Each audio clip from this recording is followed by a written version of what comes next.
ధినతోం తక్ ధినతోం తక్ ధినతాం తత్తై తైహిత్తత తేహి తెహిదత్ తక్ ధికి జను తదికినతోం ధిత్ తంగిడతగ తరిగిడతగత తద్దితంగిడతగ తరిగిడతగతై ధిత్ తంగిడతగ తరిగిడతగ తక్ తద్ధీం తద్దిగిన్నత తక్ తద్ధీం తద్దిగిన్నత తక్ తద్ధీం తద్దిగిన్నత తక్ తద్దిగిన్నత తక్ దిక్కు తద్దిగిన్నత ధిత్ తంగిడతగ తరిగిడతగత తద్దితంగిడతగ తరిగిడతగతై ధిత్ తంగిడతగ తరిగిడతగ ధిత్ తంగిడతగ తరిగిడతగత తక్ తద్ధీం తద్దిగిన్నత తక్ తద్ధీం తద్దిగిన్నత తక్ తద్ధీం తద్దిగిన్నత తక్ తద్దిగిన్నత తక్ దిక్కు తద్దిగిన్నత తద్దిగిన్నత తక్ తద్దిగిన్నత తక్ దిక్కు తద్దిగిన్నత తాం తత్తై తైహిత్తత తేహి తెహిదత్ తాం తత్తై తైహిత్తత తేహి తెహిదత్ తాం తత్తై తైహిత్తత తక్ ధికి జను తదిగినతోం తాం తత్తై తైహిత్తత.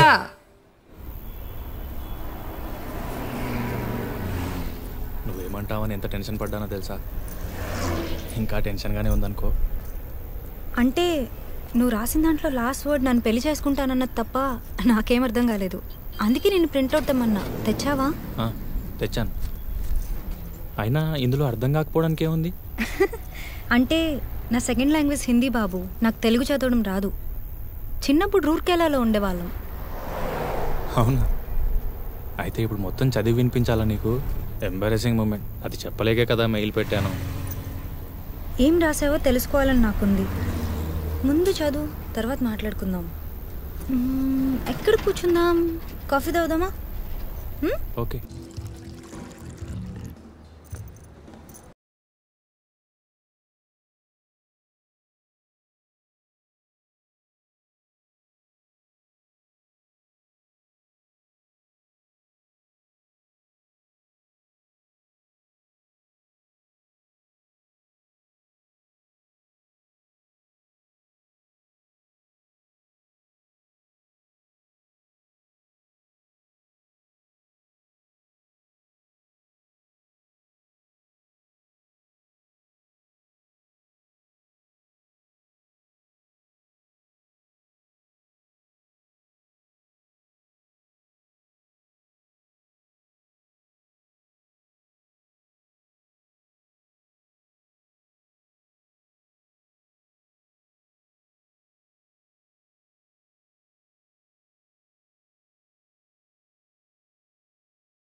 నాన్న ఎక్కువ చదువుకోలేదు.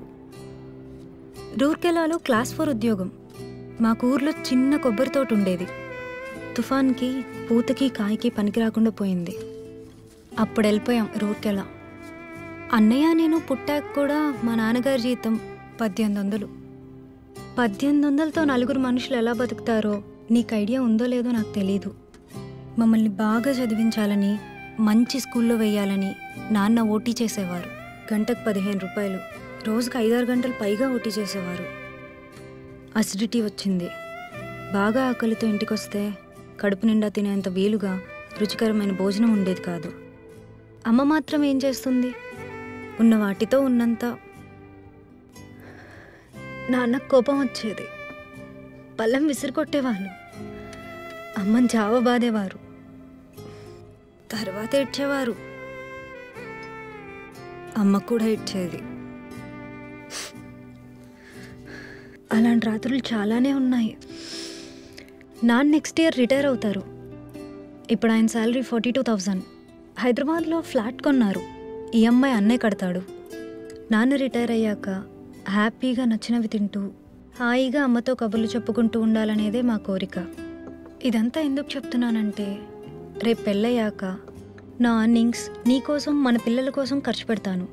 అలాగే మా అమ్మా నాన్నల కోసం కూడా ఖర్చు పెడతాను. ఇంపార్టెంట్ విషయం ఏంటంటే నా ఏటీఎం కార్డ్ నా దగ్గరే ఉంటుంది. ఇప్పుడు నువ్వు చెప్పాలి ఈ విషయం నీకు నచ్చిందో లేదో.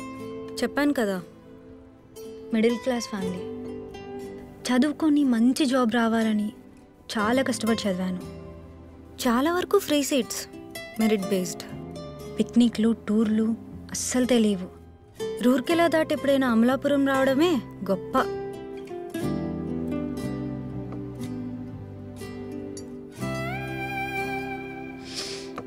One more coffee please. Okay ma'am.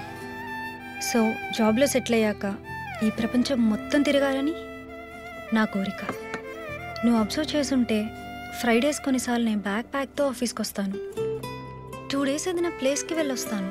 Hyderabad surroundings, Karnataka, Maharashtra చాలా ప్లేసెస్ చూశాను. రేపు పెళ్ళయ్యాక కూడా చూస్తాను. నీకు ఇష్టమో కాదో నువ్వే చెప్పాలి. Ma'am you coffee.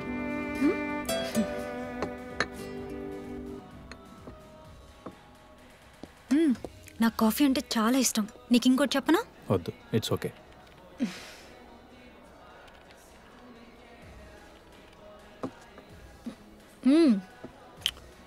ఇది కూడా చెప్పాలి. 10th ఒక అబ్బాయి నన్ను ఇష్టపడ్డాడు. ఇంటర్ 2nd yearలో చెప్పాడు. బాగుండేవాడు, బాగా చదివేవాడు. నాకు ప్రపోజ్ చేశాక ఒక 6 months నడిచింది. నన్ను ఒకసారి ముద్దు పెట్టుకున్నాడు. అప్పుడు బాగానే అనిపించింది, తర్వాత కుదరలేదు. ఇప్పుడు అతను గుర్తు కూడా పట్టలేను. ఆ తర్వాత ఎవరు లేరు. ఇంకేమైనా ఉన్నాయా? I mean conditions. Excuse me, will please. Sure.